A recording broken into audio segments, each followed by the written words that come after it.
Galera, imagina um país que é o maior do mundo em território, mas que está vendo seu povo simplesmente evaporar. Parece roteiro de filme de ficção científica, né? Mas é a realidade da Rússia em 2026. O próprio governo russo já ligou o sinal de alerta máximo e usou uma palavra pesada: catastrófico. Hoje eu vou te mostrar por que as cegonhas pararam de visitar o país do Putin e por quê. Se nada mudar, a Rússia como conhecemos pode deixar de existir. Vamos direto ao ponto e olhar para o abismo desses números.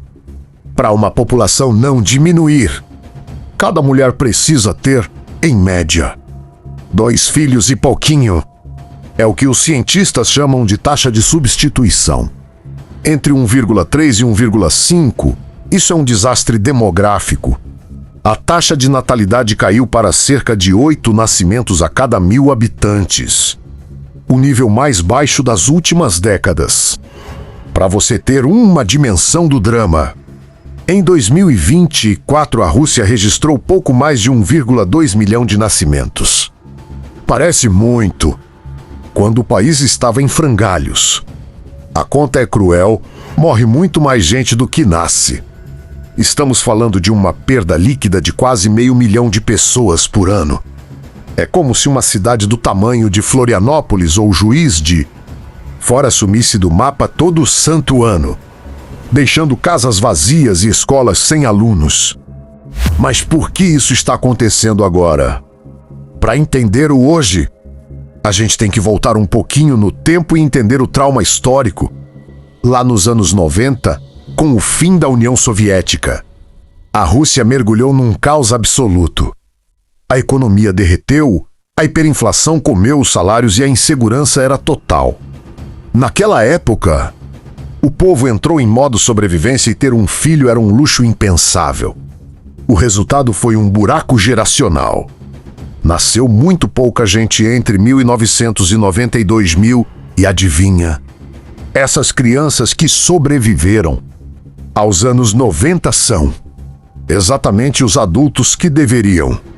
Em 2026, só que, como esse grupo é muito pequeno, mesmo que todos resolvessem ter filhos, o número total de bebês continuaria baixo.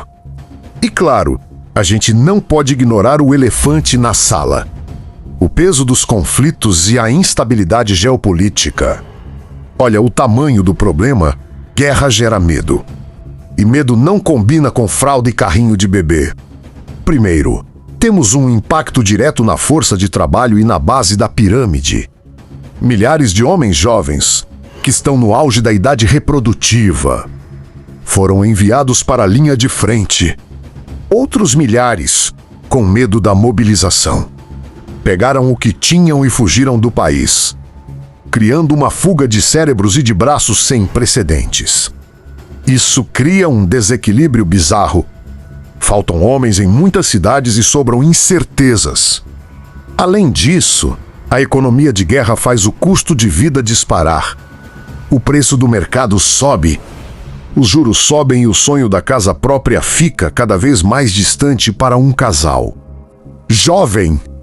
A verdade é que ninguém quer colocar uma criança no mundo sem saber se o pai vai voltar para casa ou se a economia vai colapsar amanhã. É um estado de tensão constante que trava qualquer plano de aumentar a família. O otimismo sumiu e, sem otimismo, ninguém faz planos a longo prazo. O governo está assistindo a isso de braços cruzados. De jeito nenhum. O desespero nos corredores do Kremlin é real. Eles criaram o chamado capital materno, que é basicamente uma tentativa de comprar a natalidade. O governo chega a pagar cerca de 670 mil rublos para quem tem o primeiro filho. Se a família tiver o segundo, o valor sobe e pode chegar a quase 900 mil rublos.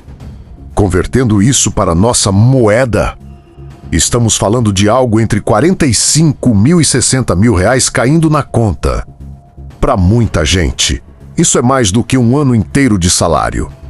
E não para por aí. Em algumas regiões mais críticas, o governo oferece bônus de 100 mil rublos uns R$7.000. Para estudantes que decidirem ser mães antes de se formar. Existem até propostas de proibir a child free, ou seja, o governo quer punir quem defende a ideia de não ter filhos. Eles tentam transformar a maternidade em uma missão patriótica, quase um dever cívico, mas a real é que o custo de vida e a falta de esperança no futuro falam muito mais alto que qualquer subsídio. Se o ritmo continuar assim, o que espera a Rússia nas próximas décadas? O cenário é sombrio. A projeção é de um envelhecimento populacional em massa e em tempo recorde. Imagine um país onde o número de aposentados é muito maior que o de jovens trabalhando. Quem vai pagar as aposentadorias?